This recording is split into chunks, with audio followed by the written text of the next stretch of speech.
অনেক দিন পর বেশ লাগছে বন ভ্রমণ।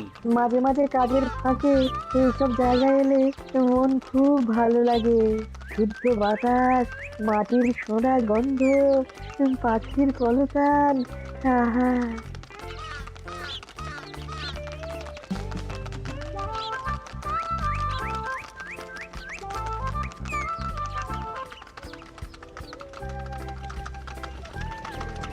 মহারাজের রথ থামছে।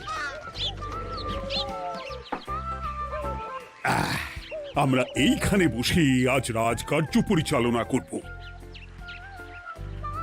মন্ত্রী, তুমি ঝটপট এখানে বসার বন্দোবস্ত করে দাও। আমি এক্ষুনি ব্যবস্থা করে দিচ্ছি মহারাজ। এই এখানেই আমাদের বসার জন্য ছাউনি করে দাও। এক্ষুনি করে দিচ্ছি মন্ত্রী মশাই। এরা বসার জায়গাটা করে দিক, ততক্ষণ আমরা একটু হেঁটে আসি।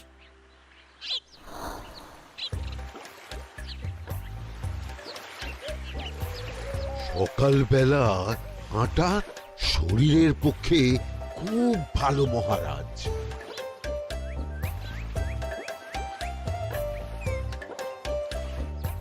আগেকার দিনে রাজা মহারাজরা এই সব বনে মৃগয়া করতে আসতেন। মৃগয়া একদম ভালো নয় মন্ত্রী। তুমি জঙ্গলে আসছো অন্য প্রাণীদের মারতে। কেন মারবে? ওরা তো তোমার কোনো ক্ষতি করেনি। না, তা করেনি, কিন্তু তখন ওটা রাজা মহারাজাদের খেলা ছিল। শুনেছি আপনার প্রপিতামহ খুব ভালো বাঘ শিকার করতেন, অনেক বাঘ মেরেছেন। মন্ত্রী, তুমি একটা কথা হয়তো জানো না। আমার প্রপিতামহ শিকার করতেন, কিন্তু কোনো স্বাভাবিক জানোয়ারকে নয়। যে বাঘ মানুষ খেকো হয়ে প্রজাদের ক্ষতি করত, আমার প্রপিতামহ সেই সমস্ত বাঘদেরই মারতেন। এছাড়া উনি বন্য প্রাণী সংরক্ষণ করতে বড়ই ভালোবাসতেন।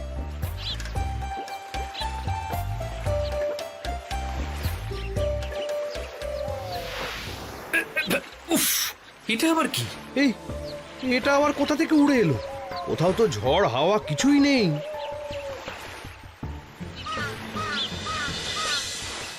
একটা ধাঁধা মহারাজ, এই কাগজে লেখা। ধাঁধা? পড়ো দেখি। জোয়ার ভাটা প্রভুর খেলা, ভাটা হবে হলে বেলা। ভাটা হলেই দেখা যাবে লাল রঙের এক পাথর পাবে। নদীর ধারে গর্ত করে যত্নে সাজাই কলস ভরে। হেথায় হোথায় ছড়িয়ে যাহা, অন্ধকারে জলে তাহা। ঢুকলে চক্ষু ঝলসে যাবে, হাতের কাছে ঘন্টা পাবে। ঠিক ঘন্টা বাজলে পরে পড়বে ঝরে থরে থরে। ঘন্টা যদি হয় ভুল, যেন তুমি হারাবে কুল। ঠিক ঘন্টা চিনতে হলে নকশা দেখো চক্ষু খুলে। সিন্দুক দেওয়ালে হাত দাও, আসল ঘটনা জেনে নাও। ওরে বাবা, খুব দীর্ঘ ধাঁধা। তা মন্ত্রী, তুমি কিছু বুঝলে? এটা একটা গুপ্তধনের নকশা। এর মধ্যে গুপ্তধন কোথায় আছে তার একটা ধারণা দেওয়া আছে। গুপ্তধন? ওটা আমাকে পেতেই হবে, পেতেই হবে। দেখি দেখি, একবার কাগজটা দাও। গোপাল, কাগজটা আগে আমার হাতে দাও, দেখি ভালো করে। এখন নদীতে জোয়ার চলছে গোপাল। একটু পরেই ভাটা শুরু হবে। হ্যাঁ, ভাটা না হলে কিচ্ছু বোঝা যাবে না।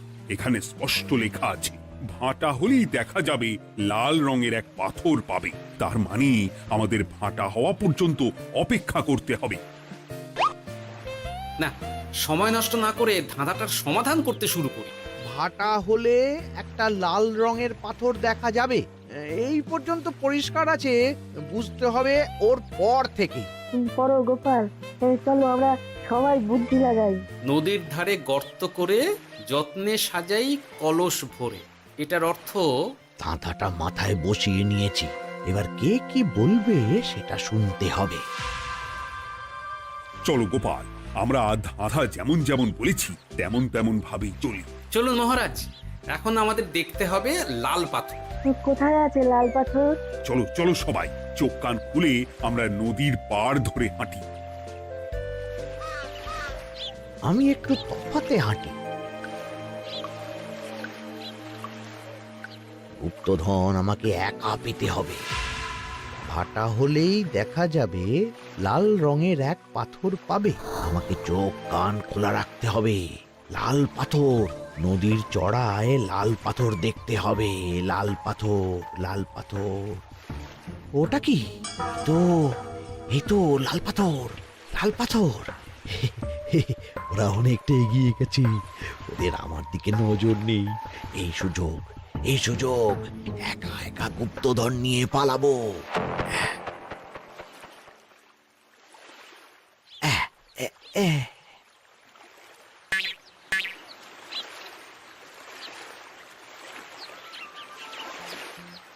কি গো, আমরা তো হেঁটেই চলেছি, লাল পাথর তো কই দেখতে পাচ্ছি না। আরেকটু হাঁটতে হবে মহারাজ, গুপ্তধন বলে কথা, ওকে আর সহজে ধরা দেয়? সেটা অবশ্য সঠিক কথা। আচ্ছা, আমরা সবাই তো আসছি হেঁটে হেঁটে, মন্ত্রী মশাই গেলেন কোথায়? ও কি যে ঘটে! সত্যি তো, মন্ত্রী কোথায়? ও সেনাপতি, মন্ত্রীকে দেখেছো? কই না তো মহারাজ। তাহলে কোথায় গেলেন মন্ত্রী মশাই? এই জঙ্গলে বাঘ ভাল্লুক আছে, শেষে কিনা বাঘে নিল। হায় হায় হায়, মন্ত্রী গিন্নির কাছে আমি কি মুখ দেখাবো? হুম, বাঘ ভাল্লুকের পেটে যাবার লোক তো মন্ত্রী মশাই নন। ও গোপাল, কি ভাবছো? কিছু তো একটা বলো। এখন আমাদের মন্ত্রী মশাইকেই খুঁজতে হবে। তবে মন্ত্রী মশাই বাঘ ভাল্লুকের পেটে যায়নি। তুমি নিশ্চিত হচ্ছ কি করে? অত পেঁচালো মানুষকে বাঘ ভাল্লুক গন্ধ শুকেই ছেড়ে দেবে, হজম করতে পারবে না। না না না, এখন রসিকতা করার সময় নয়, আমাদের মন্ত্রীকে খুঁজে বার করতেই হবে। কোথায় গেল মন্ত্রী? চলো চলো, গুপ্তধন মাথায় থাক, চলো মন্ত্রীকে খুঁজি। আহ, মন্ত্রী কোথায় গেল কে জানে। একবার পুরো ধাঁধাটা ঝালিয়ে নি। ভাটা হলেই দেখা যাবে লাল রঙের এক পাথর পাবে। ভাটা হয়েছে, লাল রঙের পাথরের মাথায় চাপ দিয়ে গুহার মুখও খুলেছি। এবার এবার নদীর ধারে গর্ত করে যত্নে সাজাই কলস ভরে। এটাই তো ঠিক বুঝতে পারছি না।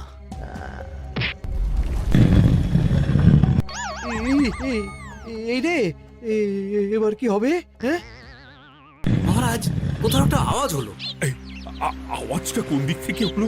চলুন সামনে এগিয়ে যাই। আমার মনে হয় আওয়াজটা সামনের দিক থেকে এলো। আমারও তাই মনে হলো। তবে কি মন্ত্রী মশাই লাল পাথরের হদিশ পেয়ে গেছেন? আমাদের চোখে পড়লো না, অথচ মন্ত্রী মশাইয়ের চোখে পড়ে গেল। আসলে আমরা কথা বলতে বলতে গেছি, তাই নজরে পড়েনি। মন্ত্রী মশাই একা একা আমাদের পেছন পেছন আসছিলেন। উনি ইচ্ছে করেই আমাদের পেছনে পেছনে আসছিলেন। নিজে একা গুপ্তধন নিয়ে যেতে চেয়েছিলেন, এখন কোথায় আছেন কে জানে।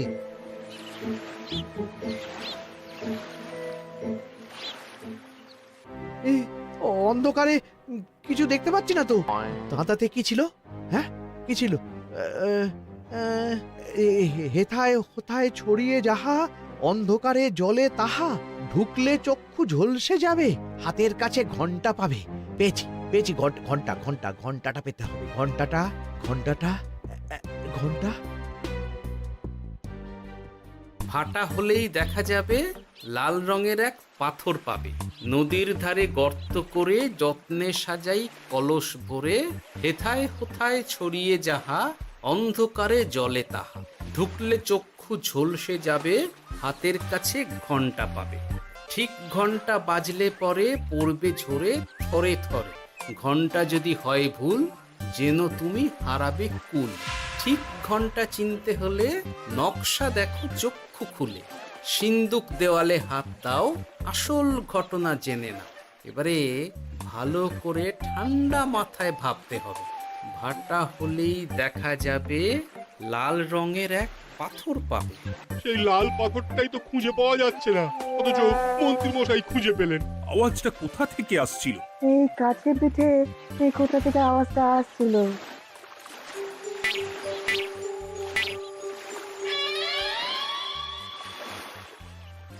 এই তো, এটাই মনে হয় সেই লাল পাথর। একটু নাড়িয়ে চাড়িয়ে দেখি তো কিছু হয় কিনা।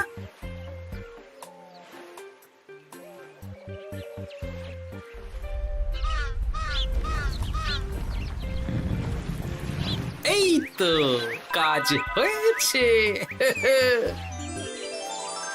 এই তো সুড়ঙ্গ।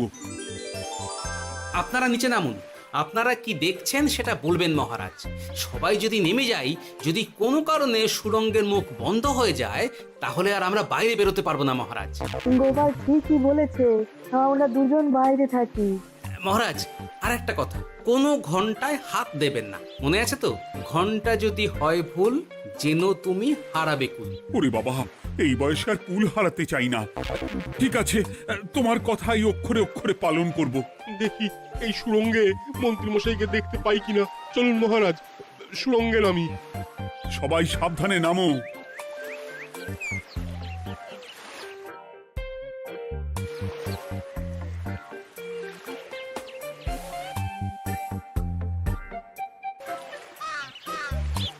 মহারাজ, ওখানে কি কি দেখতে পাচ্ছেন? ওখানে কি মন্ত্রী মশাই আছেন? না গোপাল, মন্ত্রীকে এখনো দেখতে পাইনি। শুধু আমি এখানে অজস্র পাথর দেখতে পাচ্ছি। পাথরে পাথরে ছয়লাভ, ছোট বড় অজস্র। পাথরগুলো বড় অদ্ভুত, কিরকম কিরকম মানুষ মানুষ করুন। লম্বা বেঁটে হরেক রকম। মানুষ মানুষ গরম, সেটা কি রকম? আর কিছু? কোনো কলসি কি দেখতে পাচ্ছেন? কলসি তো দেখতে পাচ্ছি না। মহারাজ, কলসি থাকতেই হবে, কারণ ধাঁধায় লেখা আছে নদীর ধারে যত্ন করে যত্নে সাজাই কলস ভরে। গর্তটা আসলে হলো সুড়ঙ্গ, কিন্তু কলস। মহারাজ, মহারাজ, এইদিকে এইদিকে একটা কলসের মতো কি যেন আছে। এইদিকে আসুন, এদিকে এদিকে। হ্যাঁ গোপাল, দেখতে পেয়েছি। এবার আমি যেরকম যেরকম বলবো সেই রকম সেরকমই করবেন। আমি বিজ্ঞানীকে নদী থেকে জল তুলে পাঠিয়ে দিচ্ছি। পাত্র কোথায় পাবে? আমাদের জল খাবার যে পাত্র আছে সেটা আনতে লোক পাঠাচ্ছি। ঠিক আছে। শুধু একটা কথা বলছি, আপনারা কেউই সুড়ঙ্গের ভেতরে কোনো কিছুতে হাত দেবেন না। কেন গোপাল?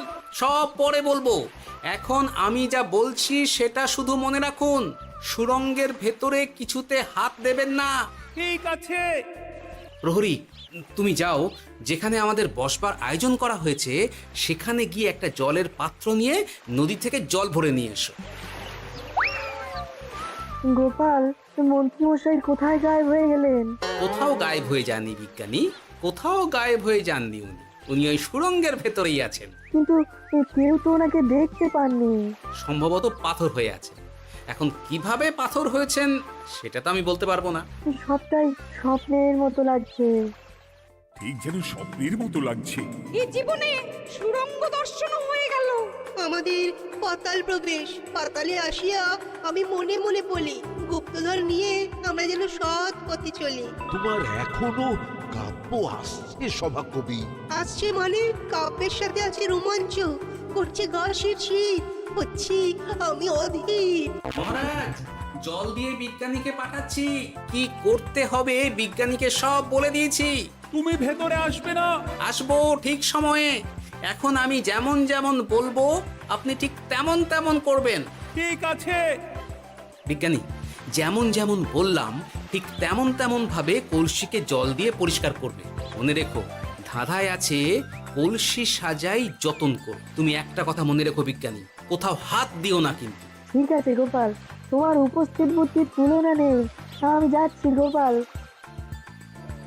সাবধানে সাবধানে। মহারাজ, বিজ্ঞানী যাচ্ছে। সাবধানে নামো, সাবধানে। মহারাজ, এই কলসিটা কোথায়? ওই তো, একটু সাবধানে যাও।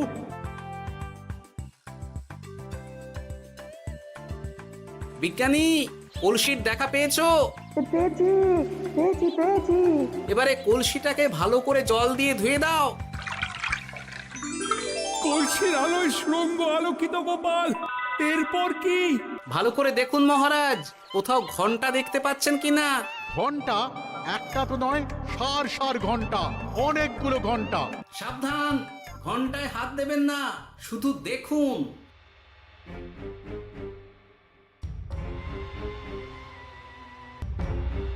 মহারাজ, আমরা গুপ্তধনের খুব কাছে চলে এসেছি। তাই নাকি? কি মজা কি মজা, এবার খাবো ক্ষীরের গজা। কবি চুপ করো, এখনো আমরা গুপ্তধন পাইনি। বাবার মুখে দাঁড়িয়ে সবগুলো তারা আঁকা। বিজ্ঞানী, কোনো ঘন্টায় চাঁদের নকশা করা আছে কি? একটু দেখে বলো না। আমি আতস কাঁচ নিয়েই দেখছি, সব ঘন্টাতেই তারা আঁকা। খবরদার, কোনো ঘন্টাকেই ছোঁবে না। ঠিক আছে, কোনো কিছু না ছুঁয়ে আমি দেখছি। পেয়েছি গোপাল, চাঁদ আঁকার ঘন্টা পেয়েছি। ওই ঘন্টাটা বাজাও, বাজাও।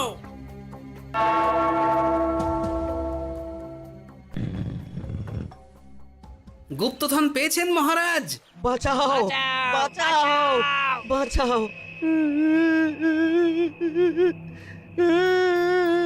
বাঁচান মহারাজ, বাঁচান বিজ্ঞানী, মহারাজ, মন্ত্রীর গলা পাচ্ছ না? মহারাজ, আমি পাথর হয়ে আছি, আমাকে মানুষ করুন মহারাজ। তুমি তো মানুষই ছিলে, হঠাৎ করে পাথর হলি কেন? মহারাজ, গুপ্তধন পেয়েছেন? পেয়েছি, তার সাথে মন্ত্রীকেও পেয়েছি। মন্ত্রী এইখানে কোথাও পাথর হয়ে দাঁড়িয়ে আছে। দাঁড়ান মহারাজ, এবার আসছি। সাবধানে এসো। আমি ভেতরে যাচ্ছি, বুঝলে? যদি কোনো কারণে দেখো পাথরটা গুহার মুখটা আটকে দিয়েছে, অমনি তোমাদের কাজ হলো পাথরটাকে ছুঁয়ে ফেলা, বুঝলে? ঠিক আছে গোপাল দাদা। আমার মনে হয় বিপদ আর কিছু ঘটবে না, তবুও সাবধানের তো মান নেই। ঠিক আছে, তুমি নিশ্চিন্তে ভেতরে যাও। বাঁচাও, আমাদের বাঁচাও, আমাদের সবাইকে মানুষ করুন। আমাকে মানুষ করুন মহারাজ। আপনাকে তো মানুষ করা হবে মন্ত্রী মশাই। আগে বলুন, আপনি পাথর হলেন কি করে? ও, মনে পড়েছে, ধারার শেষ লাইন, সিন্দুক দেওয়ালে হাত দাও, আসল খবর জেনে নাও। সত্যি গোপাল, তুমি না থাকলে এই এত কিছু আমাদের সবার কাছে অজানাই থেকে যেত।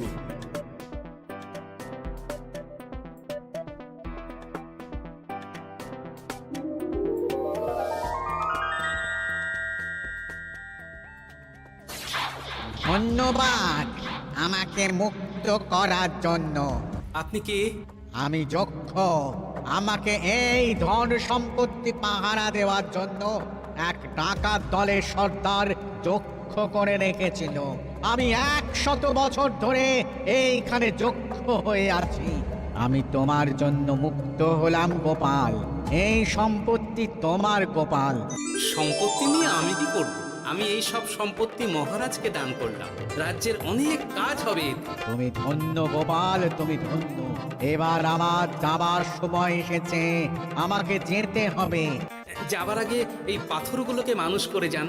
এরা সব লোভী। আমি আমার সীমিত ক্ষমতায় এই গুপ্তধনের ধাঁধাকে এখানে যারাই ভ্রমণ করতে আসে তাদের হাতে তুলে দিই, কিন্তু কেউ এই ধাঁধার সমাধান করতে পারে না। সবার মনে লোভ কাজ করে, এই লোভ এদেরকে পাথর করে রেখেছে। পাথর হলো কি করে? একটা মানুষ এসে বুক ভরা লোভ নিয়ে আধা পুরো না জেনে পাথরে হাত দিলেই সে পাথর হয়ে যাবে। আমাদের আমাদের ভুল হয়েছে, আর লোভ করব না। আমাদের বাঁচাও। আমাকে মুক্ত করে দিন, আমার খুব ভুল হয়েছে মহারাজ, মুক্ত করে দিন আমায়। তুমি এখানে আগে এসেছিলে, তাই তো আগে এসে ভাবলে নিজেই একা একা গুপ্তধনকে হরপ করে দেবে। এদিকে তোমাকে না দেখতে পেয়ে আমাদের কত চিন্তা হচ্ছিল। যারা লোভী তারা কারো কথা ভাবে না, শুধু নিজের কথা ভাবে। আমাকে আর একটা সুযোগ দিন, আমি আর লোভ করব না মহারাজ। তোমার কথার কোনো দামই নেই। না মহারাজ, আমাকে আমাকে আর একটা সুযোগ দিয়ে দেখুন, আমি আর লোভ করব না, আমাকে মানুষ করুন মহারাজ। আমাদের সবাইকে আমাদের সবাইকে মানুষ করুন, দয়া করে মানুষ করুন। যক্ষরাজ, এদের আপনি ক্ষমা করে দিন। ঠিক আছে, তোমাদের আবার মানুষ করে দিচ্ছি।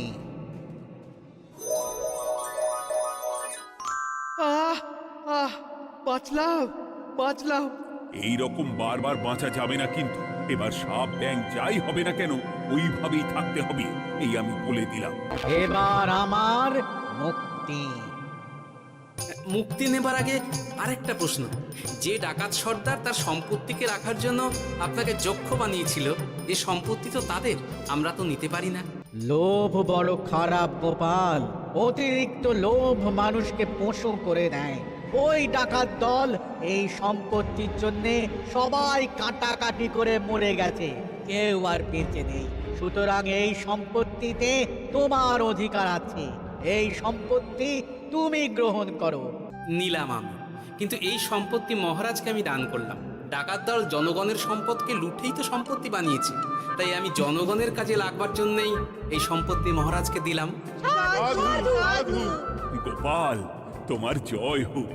এবার তাহলে আমি যাই, তোমরা সবাই সুখে থেকো আর ভালো থেকো। গোপাল, তোমার তুলনা হয় না।